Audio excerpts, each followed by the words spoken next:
어제 하루 신규 확진자 수가 700명대로 줄었지만 주말에 발생한 환자가 1,000명을 넘어선 여파가 계속되고 있습니다.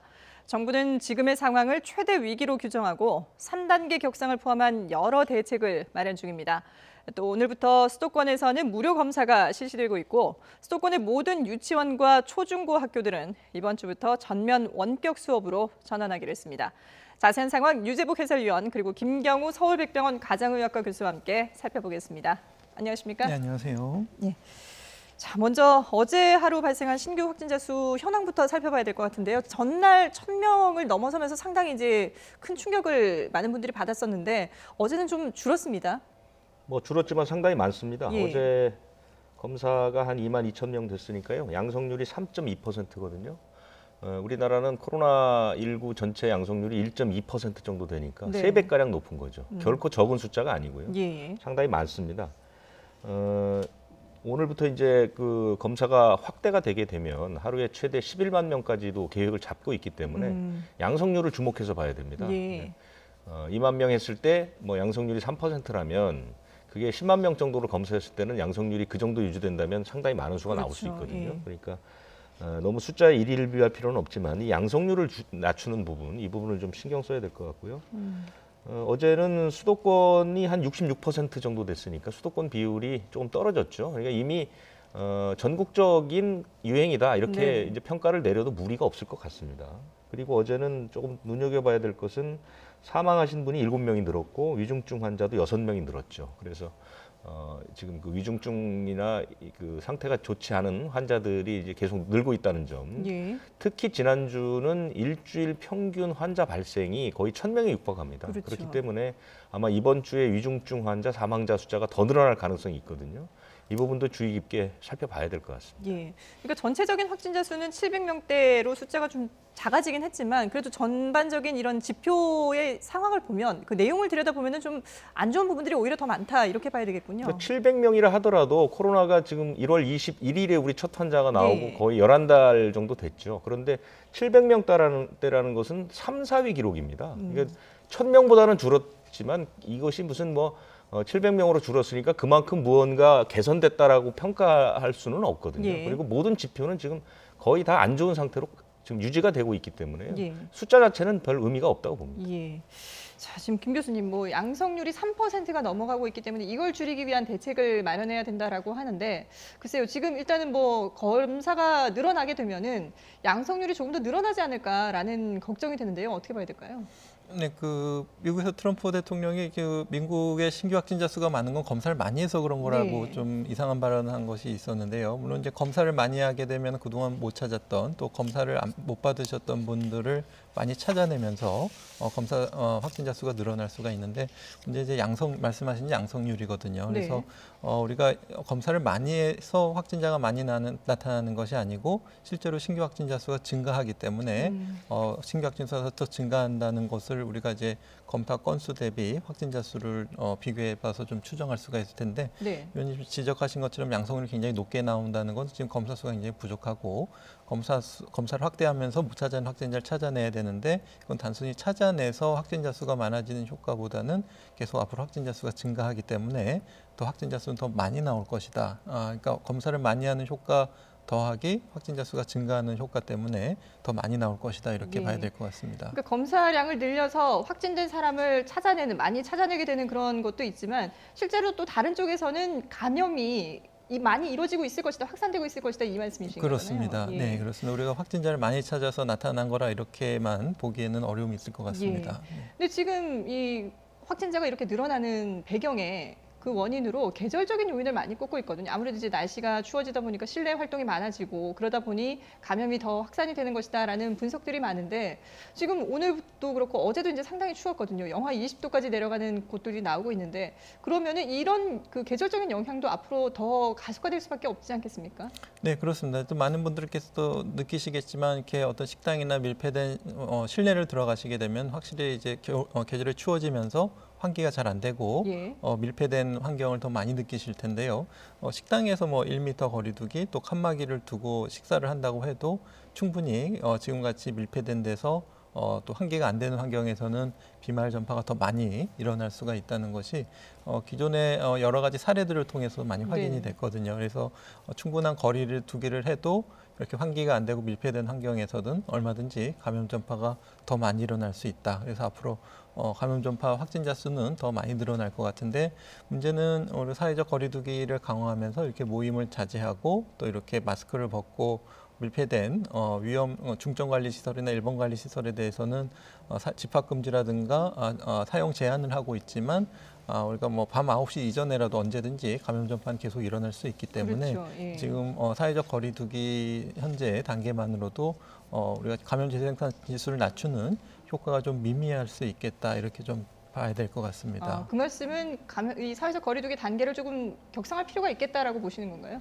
그렇습니다. 사회적 거리두기를 격상해야 되고 특히 이제 비말 전파가 더 잘 일어날 수 있는 모임 이런 것들을 더 강력하게 통제를 해야 되는데 3단계가 된다고 해도 이것을 완벽하게 차단하기 어려운 부분이 있기 때문에 예를 들면 산업이나 생활의 필수적인 시설은 집합금지가 제외가 되어 있는데 이렇게 마스크를 벗고 다 같이 식사를 하는 식당 같은 경우에는 우리가 뭐 생활의 필수적인 시설로 간주해서 계속 이용할 수가 있거든요. 그래서 예. 물론 이제 이용은 허락하지만 최소한 이용해달라라고 권고하고 있지만 많은 분들이 이제 문이 열려 있으면 가서 식사를 하시기 때문에 이 식당에서 어떻게 감염 전파를 예방할 수 있을 것인가 또 이제 어떤 종교나 예배 같은 경우에서도 비대면 예배가 원칙이지만 예. 세부적인 사항은 또 종교계에 논의한다고 3단계에 되어 있기 때문에 종교계에서 좀 적극적인 참여, 전면적인 비대면 예배 이런 것들이 좀 필요한 시점이라고 할 수 있겠습니다. 자, 종교계의 참여가 필요하다라고 말씀해 주셨는데 실제로 지금 최근에 일어나는 그 집단 감염 사례를 보면 교회에서 상당히 많이 발생하고 있지 않습니까? 걱정되는 부분이죠. 곧 크리스마스가 다가오게 예. 되면 크리스마스라는 게 이른바 이제 기독교 쪽에서는 천주교 쪽에서는 이제 1년 중에 가장 큰 그렇죠. 명절이라고 할 수 있는데 그래서 그만큼 많은 사람이 모일 가능성이 있는데요. 최근에 교회 감염이 상당히 무섭습니다. 과거와 다른 발생 양상은 과거에는 일단 그 집회 환자가 생기게 되면 그때부터 N차 감염이 일어나는 것을 한두 단계 뒤에서 쫓아가는 양상. 그러니까 이제 역학조사가 쫓아가는 양상인데 지금은 일단 집회 환자가 생겨서 검사를 하게 되면 이미 한 번에 수십 명이 양성 반응이 하루 만에 나와버립니다. 그러니까 이미 그 안에서 완전히 감염이 이루어진 상태에서 검사가 들어가는 것. 네. 이전에는 집회 환자가 나오면 약간 단계 시간은 늦었지만 이제 역학조사가 들어가면서 확진을 쫓아가는 양상이라면 지금은 이미 확진자가 완전히 나와버린 상태에서 판정만 내리는 예. 그리고 이미 이제 다른 고리로 이제 그 감염이 퍼져나가는 그렇기 때문에 한 교회에서 나오는 확진 환자 수가 보통 수십 명, 100명 이상도 상당히 많습니다. 이게 걱정스러운 부분인데요. 네. 특히 이제 그 충남 당진의 나음교회라는 곳에서 집단 감염이 나왔는데 여기가 최근에 교회 관련 발생의 특성을 좀 보여주는 곳입니다. 이 나음교회는 감염 고리가 두 가지가 이제 밝혀졌습니다. 첫 번째는 이분들이 이 교회는 자체는 그렇게 규모가 크지 않은 신도가 10명도 안 되는 작은 교회인데 그 예배를 본 다음에 그 신도들이 한꺼번에 식사를 한 것이죠. 식사를 하면서 1차 전파가 일어났습니다. 그래서 교인이 47명을 검사했는데 42명이 확진이 나왔죠. 47명 중에 예, 42명이요? 확진이 나왔죠. 그러니까 이제 거의 교인 자체는 그 식사를 통해서 전파가 일어난 것이고 또 하나의 고리는 이 나음교회 교인과 다른 교회의 교인들이 그 서산에 있는 기도원에서 합동 예배를 했습니다. 그런데 그 합동 예배를 통해서 지금 그 서산에 있는 주민이 한 13명 정도가 확진 판정이 나왔습니다. 네. 두 개의 감염 고리를 가진 것이죠.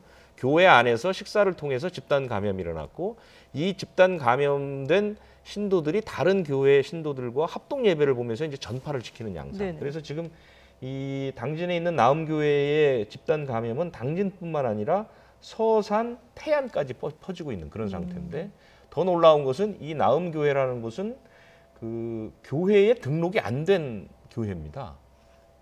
독립교회 선교단체 연합회라는 곳에 소속이 돼 있어서 아마 뭐 지역교회에 등록이 안 됐다고 하는데요. 정식 교회는 맞는 건가요?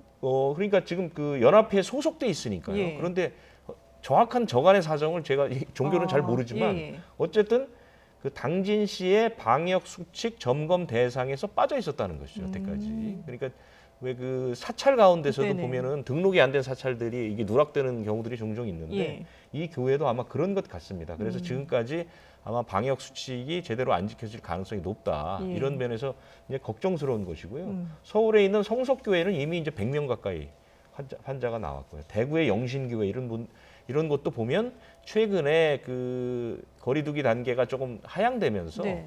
상당히 이제 그 방역 수칙 준수가 느슨해진 거죠. 예배 때 마스크를 쓰지 않는다든가, 뭐 찬양을 마스크를 벗고 노래를 같이 부른다든가.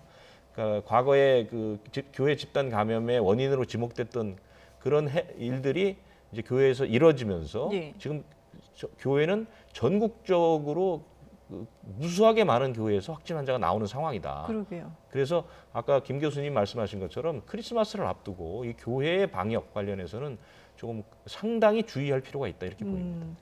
자, 지금 뭐 충남의 그 나은교회 같은 경우는 등록이 안 돼 있으니까 방역 당국의 뭐 어떤 그 관리나 감독이 제대로 이루어지지 않았다라고 하더라도 다른 교회들 같은 경우에는 사실 그동안에 교회에서 집단 환자들이 많이 나왔기 때문에 뭐 가급적이면 이제 비대면 예배를 해달라라고 당부를 하기도 했고 실제로 이제 그 거리두기 단계에 따라서는 강제적으로 비대면으로 이루어지기도 했었는데 지금 상황을 보면은 글쎄요, 유 의원이 얘기한 것처럼 교회에서 많은 분들이 지금은 좀 많이 방역의 어떤 수칙 준수에 대해서 좀 많이 생각들이 좀 해이해진 게 아닌가라는 그런 판단이 드는데요. 네, 대부분 많은 교회 교인들께서는 잘 참여하시고 계실 것으로 생각이 되지만 예. 말씀하신 것처럼 일부 교인들은 조금 지키기 어려우셨던 부분이 있는 것 같고 단계별로 따라서 30%로 인원 제한, 또 20명으로 인원 제한 이렇게 했는데 아무래도 또 만나시게 되면 또 지금 사례처럼 또 식사도 같이 하신다든지 네. 지금은 어떤 소모임이나 식사는 금지되어 있기 때문에 하지만 그런 개인적인 사적인 식사 모임 같이 좀 이런 것도 방지하기 좀 어려운 부분이 있었던 것 같고 또 무엇보다도 이제 예배하실 때도 이제 찬송하지 말고 그냥 반주로만 하도록 되어 있는데 아무래도 마스크를 착용하신 상태라고 하더라도 찬송을 하게 되면은 비말이 전파될 수 있고 특히 지금까지 밀폐되고 건조한 환경에서는 비말 전파가 더 잘 일어날 수가 있기 때문에 네네. 특히 이제 비대면 예배 그리고 찬송하는 이런 비말 전파 같은 것들은 예배에서 좀 위험 요인이 되실 수가 있기 때문에 어떤 방역 당국에서 어떤 교회의 종교계의 어떤 강제적인 조치를 하기 전에 교회에서 이제 거꾸로 교회에서 어떻게 좀 스스로 방역을 잘할 수 있으신가를 좀 한번 자문을 해보시고 좀 교회 공동체별로 좀 적극적으로 방역에 좀 먼저 좀 참여해 주시는 모습들이 좀 필요하실 것 같습니다. 예. 그러니까 마스크를 쓰고 찬송을 부른다고 해서 이게 가려질 것이다, 뭔가 좀 차단이 될 것이다라는 그런 생각 때문에 조금 안해질 수도 있는데 이게 1월 그 2차 대유행, 그러니까 뭐 저희 대구에서 일어났던 1차 대유행과 그리고 또 2차 대유행 이때와는 지금 계절적으로 확실히 차이가 있기 때문에 마스크를 쓴다 하더라도 비말이 훨씬 더 멀리 나갈 수 있다는 거군요. 그렇습니다. 특히 이제 밀폐된 환경이기 때문에 조금만 노출돼도 그 비말에 상당히 실내에 많이 있을 수가 있겠고 특히 건조한 환경에서는 비말이 어디 착륙하지 않고 계속 떠다닐 수 있기 때문에 굉장히 위험한 환경이 될 수가 있겠고요. 좀 춥기 때문에 환기도 충분히 안 되기 네네. 때문에 이렇게 밀집해서 실내에서 밀폐된 환경에서는 좀 거리두기를 하신다고 해도 거리두기 효과가 좀 떨어질 수가 있겠습니다. 예. 저는 지금 교회뿐만 아니라 지금 보면 요양병원에서도 확진자들이 계속해서 정말 급증하고 있는 그런 상황이거든요. 뭐 교회, 요양병원 이 부분들은 우리가 그동안에 위험하다 많이 지적을 했던 부분들인데 똑같은 일이 반복이 되고 있습니다. 네, 네, 맞습니다. 그래서 요양병원에서도 많은 자구책을 강구하시면서 이제 새로 오시는 분들은 뭐 검사하고 음성이다고 하더라도 2주간 따로 이렇게 격리실에 계신다든지 많이 자구책들을 많이 강구하고 계시는데 네. 이제 그동안 이제 감염 경로 전파처럼 이제 이용자뿐만 아니라 종사자들에 의한 감염 전파가 계속 있었기 때문에 특히 종사자 하게 되면 직원들이 출퇴근하시는데 특히 출퇴근하시는 분의 어떤 가족이 감염되면서 또 그 종사자가 또 감염되시는 사례가 있고 그래서 올 초에는 그 요양병원에서 이제 스스로 이제 전 직원들이 출퇴근하지 말고 스스로 먼저 선제적으로 격리를 하자 이런 요양병원도 초반엔 좀 있었는데 네.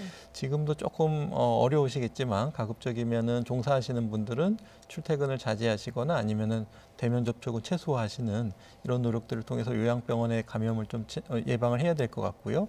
예방뿐만 아니라 선제적인 검사를 좀 더 자주 해가지고 조금이라도 의심이 되면 좀 조기에 찾아야 될 것 같고 또 이제 증상이 있어서 이제 출근을 하지 말으셔야 되는 분들을 위해서 좀 출근 못할 때 갑자기 출근 못할 때는 좀 긴급하게 인력을 좀 지원해 줄 수 있는 네네. 이런 행정적인 지원도 통해서 좀 증상이 있고 좀 의심되시는 분들은 바로 검사하고 출근하지 않도록 그러니까 내가 출근 안 하면 뭐 일할 사람이 없으니까 뭐 억지로 출근한다 이런 일이 없도록 하는 것들이 필요할 것 같고 또 현장에서 이런 방역 수칙이 잘 지켜지는지 한번 가서 좀 옆에서 좀 지도해 주시고 이런 노력들이 계속 꾸준히 좀 일어나야 될 것 같습니다. 네. 근데 보면 지금 뭐 의료진이라든지 그 출퇴근을 하는 종사자들이 그 감염의 추가 확산을 막기 위해서 뭐 출퇴근을 자제하고 병원 내에 머문다든지 이런 거를 말씀하셨는데 지금 발생하는 사례들을 보면은 이게 동일 집단 격리라고 해서 코호트 격리라고 해서 이제 외부와의 접촉을 끊는데 그 안에서 이제 계속 감염이 되는 것도 문제가 되고 있거든요. 이런 것을 글쎄요 그대로 놔둘 수도 없는 문제 아니겠습니까? 네, 맞습니다. 그래서 확진자가 발생한 다음에 다른 분들을 검사했을 때 초기엔 음성이었는데 네. 나중에 격리하는 기간 동안 이제 추가적으로 확진자로 발생되는 사례들이 있는데요. 네. 아마 이제 이미 노출돼서 이제 잠복 기간 중에 바이러스가 검출이 안 돼서 이제 확진되는 경우도 있을 것 같고 또 말씀하신 것처럼 코호트 격리를 하면서 그 격리가 충분히 되지 않아서 어떤 입소해 계신 분들 간의 교차 감염이 추가로 생길 가능성도 있겠는데요. 네. 그래서 요양병원에서는 요양병원이 좀 여유 공간이 없고 그 환자분들 간의 어떤 격리가 좀 어렵게 되면은 다른 의료기관으로 이송을 해서 좀 격리를 하는 공간을 확보하는 노력들이 필요한데 또 이송할 의료원이 또 이제 병원 같은 것이 부족해가지고 네. 어쩔 수 없이 좀 밀집돼서 계시는 경우가 있기 때문에 이분들은 이제 격리도 하면서 기존에 받던 간병이나 치료도 계속 받으셔야 되기 때문에 상당히 좀 지속적인 관리가 필요하신 분들인데 그래서 우리가 생활치료센터, 뭐 전담병원, 중증환자 병상을 확보하면서 또 이런 요양병원 환자분들을 따로 격리할 수 있을 만한 그러니까 격리도 되면서 적절한 간병도 하면서 또 이제 검사도 해서 양성이 되는 걸 빨리 확인할 수 있는 이런 별도의 요양병원 격리자를 위한 어떤 의료 시설도 좀 추가적으로 확보하는 노력도 좀 필요할 것 같습니다. 예. 글쎄요, 뭐 요양병원 환자들이 이동할 수 있는 추가 시설이 필요하다라는 지적을 저희가 계속해서 했던 것 같은데 이게 역시나 이제 병상 확보와 맞물려서 계속해서 해결이 되지 않는 그런 어려운 문제인 것 같습니다. 자, 유재복 의원, 일단 지금 이렇게 확진자들이 늘어나다 보니까 수도권의 초중 고등학교 같은 경우는 이제 뭐 거의 원격 수업으로 이루어진다고 봐야 되는 거죠. 교육 부분은 이미 3단계 조치가 내려진 거죠. 네네. 2.5단계는 3분의 1 밀집도 유지인데 3단계 때는 전부 원격 수업을 해야 되는데요. 서울, 경기, 인천이 잇따라 어제 발표를 했습니다. 예. 15일부터 내일부터죠? 연말까지, 예. 내일부터 연말까지 그 유치원, 초, 중, 고 모두 이제 원격 수업으로 전환이 되는 것이죠. 예. 그래서 지금 그런데 문제는 뭐냐면 지금이 이제 기말입니다. 학기말. 예. 그래서 이제 학기말 시험 같은 게 있거든요. 그렇죠. 그런 부분들은 아무래도 밀집도를 상당히 낮춘 상태에서 대면으로 볼 수밖에 없으니까요. 그런 것들은 예외로 하게 됐고, 그다음에 이제 최근에 돌봄 문제가 굉장히 심각한데요. 네네. 그래서 돌봄 문제는 유지를 하기로 했습니다. 유지를 할 수밖에 없는 것인데, 물론 그것도 이제 뭐 숫자를 줄인다거나 밀집도 같은 이런 그 방역 수칙을 준수하는 차원에서 돌봄은 유지를 하는데 일단 원칙적으로는 모든 학교는 원격 수업으로 돌아가는 것으로 이렇게 결정이 됐습니다. 예. 자, 지금 뭐 정부가 더 이상 이 지금 추가 확산이 급증하는 것을 막기 위해서 모든 지금 행정력을 다 동원하겠다라고 얘기를 하고 있는데 그러다 보니까 지금 119 구급차 그리고 뭐 소방대원들까지도 구급대원들도 다 지금 이 코로나19 상황에 투입이 된다면서요. 그러니까 2년 전에는 불가능했던 일입니다. 그게 왜냐하면 소방법이라는 게 그 전에는 각 시도를 벗어나지 그렇죠. 못하게 예, 만들었는데 국가직이 아니었죠. 그때 이제 그 예. 고성에 산불이 났을 때 그 첫 적용을 해서 전국에 있는 소방차들이 이제 다 가서 한꺼번에 불을 꺼서 좋은 성과를 얻었는데요. 그래서 소방 동원령이라는 게 내려지게 되면 전국에 있는 소방차 구급대 이제 구급차나 구급대원들이 다 이제 특정 지역에 모이게 되죠. 지난 2월에 그 대구 경북 대유행 때 네. 그때 소방 동원령이 4번 내려졌거든요. 그래서 뭐 환자 수천 명을 이송했던 그런 그 경험이 있는데 이번에도 그러니까 서울 경기 지역에 그러니까 서울에 25대, 경기에 20대 정도의 이제 구급대하고 구급 요원들이 배치가 이제 오늘 아침에 됐습니다. 네. 그래서 환자들을 이송하는 그런 일들을 벌이게 되는 것이죠. 예. 거기다가 경기도는 뭐 대학의 기숙사까지도 지금 뭐 긴급 동원하겠다, 긴급 동원령까지 내렸다고 하는데 이건 어떻게 사용이 되는 건가요? 병상 문제 얘기하면서 이제 제가 몇 차례 말씀드렸던 기억이 있는데 유럽이나 미국처럼 중앙 정부가 병상을 전부 관리를 해서 민간 병원에 있는 병상도 급하면 이제 동원할 수 있는 네네. 그런 그 체계를 좀 갖춰야 하는데 어제 병상 수급 대책에도 그런 부분들이 빠져 있거든요. 예. 현재는 민간 병원과 그 서로 협조하는 관계로 그런 식으로 하니까 이게 생각했던 만큼 병상이 확보가 안 됩니다. 예. 지금 어제 통계를 보니까 오늘 아침 통계를 보니까 경기도에는 중환자 병상이 이제 하나도 없습니다. 연계가 됐죠. 그러니까 굉장히 급한데 민간 병원의 병상 확보는 더디게 이루어지고 있거든요. 그래서 이제 경기도에서 어제 나왔던 것은 실제로 감염병 예방법을 보면은 49조를 보면 예. 자치단체장이 민간 병원을 동원할 수 있는 그 법적 근거는 있습니다. 그런데 이제 그것이 중앙정부에서 이제 어느 정도 조정을 좀 해줄 필요가 있는 것이죠. 예. 그래서 첫 번째 명령을 내렸죠. 수원에 있는 경기대학교에 기숙사 한 동을 통째로 빌려서 생활치료센터로 쓰는 방식으로 이런 식으로 하고 경기도는 이 방식을 좀 적극적으로 활용할 것 같고요. 예. 그런데 문제는 뭐 이 생활치료센터나 감염병 전문 병원보다는 이제 중환자 병실이 문제거든요. 그래서 그런 부분에 대해서 중앙정부가 좀 전체적으로 관리하는 방식, 이 방식은 좀 적극적으로 도입을 하는 게 어떨까 하는 생각이 듭니다. 예. 근데 이렇게 대학 기숙사까지 동원을 해서 생활치료센터를 만들고 한다 하더라도 지금 뭐 위중증 병상도 마찬가지고 병상도 병상이지만 의료진들이 과연 그만큼 이제 투입이 될 수 있느냐라는 문제가 있는데요. 지금 거의 1년 가까이 이렇게 이어져 오다 보니까 의료진들도 상당히 지금 피로감을 느끼고 있다라고 하는데 실제로 현장에서 느끼시기는 어떠세요? 네, 특히 이제 중환자분들 같은 경우에는 뭐 24시간 언제든지 위중한 상태로 생기실 수 있고 위중한 상태가 생기시면 관련 의료진을 밤을 새셔야 되는데 네. 이제 하루 이틀 새는 게 아니고 계속 이런 중환자들이 늘어나고 관리해야 될 사람도 많고 하지만 또는 의료진은 부족하고 이렇게 되면은 상당히 이제 금방 신체적으로 금방 탈진이 될 수도 있겠죠. 예. 그리고 무엇보다 이제 끝이 보이지 않는다는 어떤 심리적인 어떤 번아웃도 많이 보고가 되고 있는데요. 중환자분은 보는 분뿐만 아니라 역학조사라든지 현장에서 검체 채취를 하신다든지 또 이런 민원인을 상대하신다든지 굉장히 많은 분들이 좀 지쳐 있는 것으로 알려져 있고요. 무엇보다도 이제 병상 수를 확보하는 것도 문제지만 그 병상에 어떤 의료진이 추가적으로 그렇죠. 근무를 할 예. 것인가 이것에 대해서도 정부에서 고민이 많은데 그래서 일단은 군의관이나 공중보건의사를 먼저 좀 투입하겠다. 그래서 군의관 공보의 중에서도 이제 전문의 자격을 가지고 중환자를 볼 수 있는 능력이 있는 분들이 많이 계시기 때문에 그분들이 이제 투입이 적절할 것 같고요. 또 이제 대한의사협회나 간호사협회를 통해서 자원봉사하시는 의사나 간호사들을 좀 모집하고 있고요. 그래서 그리고 이제 3월 초에 유럽에서 했던 것처럼 이제 의대생이나 간호대생들에게 면허 절차를 좀 신속하게 해서 바로 현장에 투입할 수 있도록 하는 것도 좀 고려하고 있는데 좀 신입 의사나 간호사가 얼만큼 역할을 할 수 있을까 좀 의문을 가지실 수는 있겠지만 예.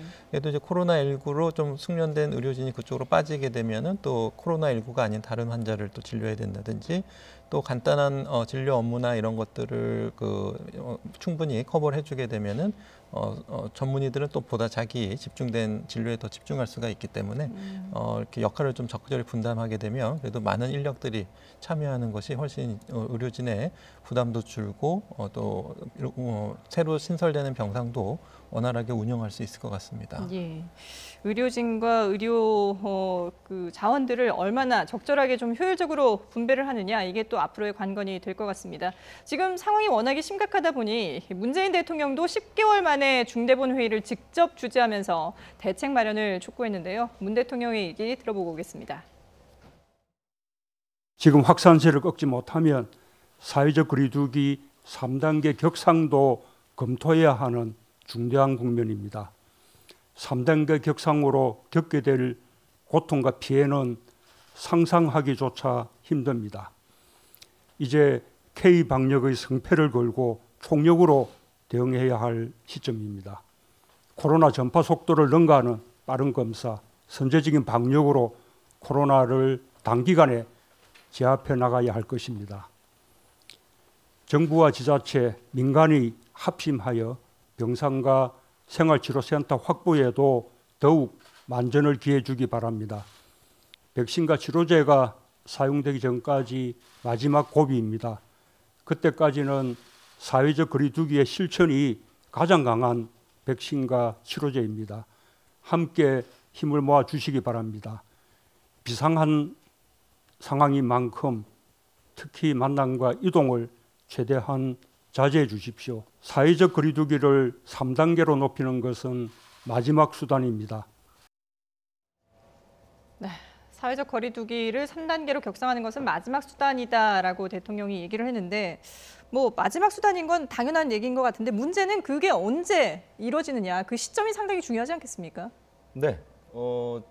방역의 측면에서 보면 3단계로 올릴 때가 됐다고 저는 판단을 합니다. 네. 왜냐하면 방역 당국의 얘기만 들어봐도요. 지난 8일에 수도권 거리두기가 2.5단계로 올랐습니다. 그때 방역 당국이 발표한 목표는 월말까지 서울 수도권의 환자를 150에서 200명으로 낮추는 게 네. 그것이 목표다라고 얘기를 했습니다. 예. 그런데 어제 수도권 병상 그 수급 대책을 발표하면서 연말까지 하루 1,000명의 환자가 발생하는 것을 감안해서 대책을 만들었다 이렇게 얘기를 했습니다.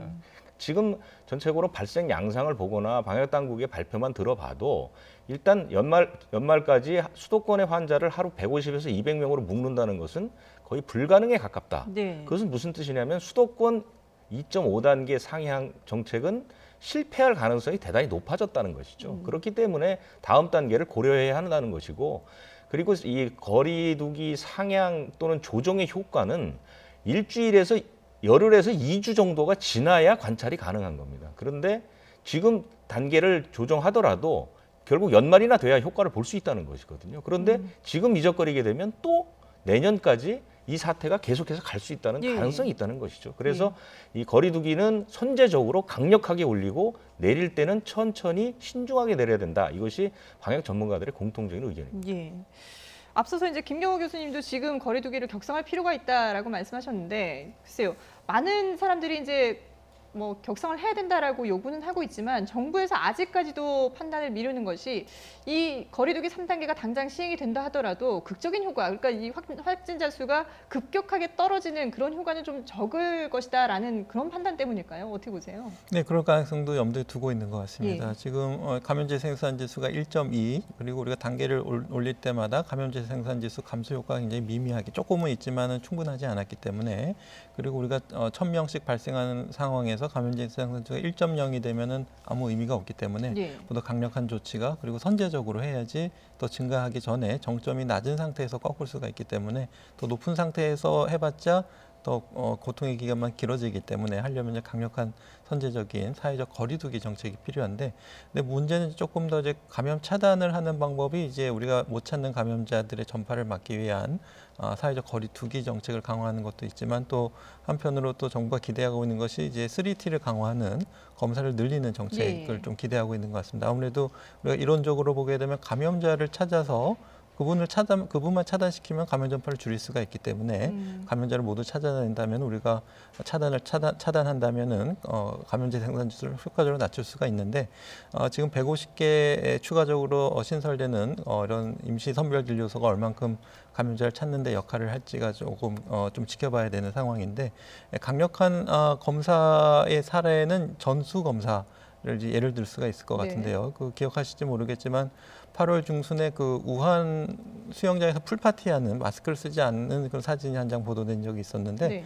그렇게 하는 이유는 우한의 1,000만 시민을 대상으로 전수 검사를 해가지고 감염자들을 찾아내서 그분들을 이제 격리하는 그런 강력한 조치를 한 적이 있는데요. 이렇게 전수 검사한다는 것이 참 현실적으로 쉽지는 않은 예. 방법일 수 있겠는데 최후 수단에서는 뭐 락다운이나 셧다운뿐만 아니라 전수 검사하는 것도 좀 고려를 해봐야 될 것 같은데 현실적으로 좀 어려움이 많이 예상되지만 우리가 좀 다른 방법, 타액 PCR 검사 같은 것들을 조금 적극적으로 활용한다면은 이제 뭐 기억하실지 모르겠지만 예전에 기생충 박멸 사업으로 체변 봉투를 이렇게 낸 적이 예. 있었는데 그런 것처럼 모든 국민들이 이제 타액을 제출해서 그분들 그 타액만 검사하게 되면은 좀 한꺼번에 일시적으로 많은 검사를 할 수가 있기 때문에 최후에는 그 방법을 통해서 감염자들 빨리 찾아서 그분들을 차단해야 되고 또 문제는 그때는 음성이지만 잠복기에서 양성으로 전환되실 그렇죠. 분들 예. 있기 때문에 사회적 거리를 두기를 유지하면서 필요한 경우에는 그런 검사를 한 번 더 해서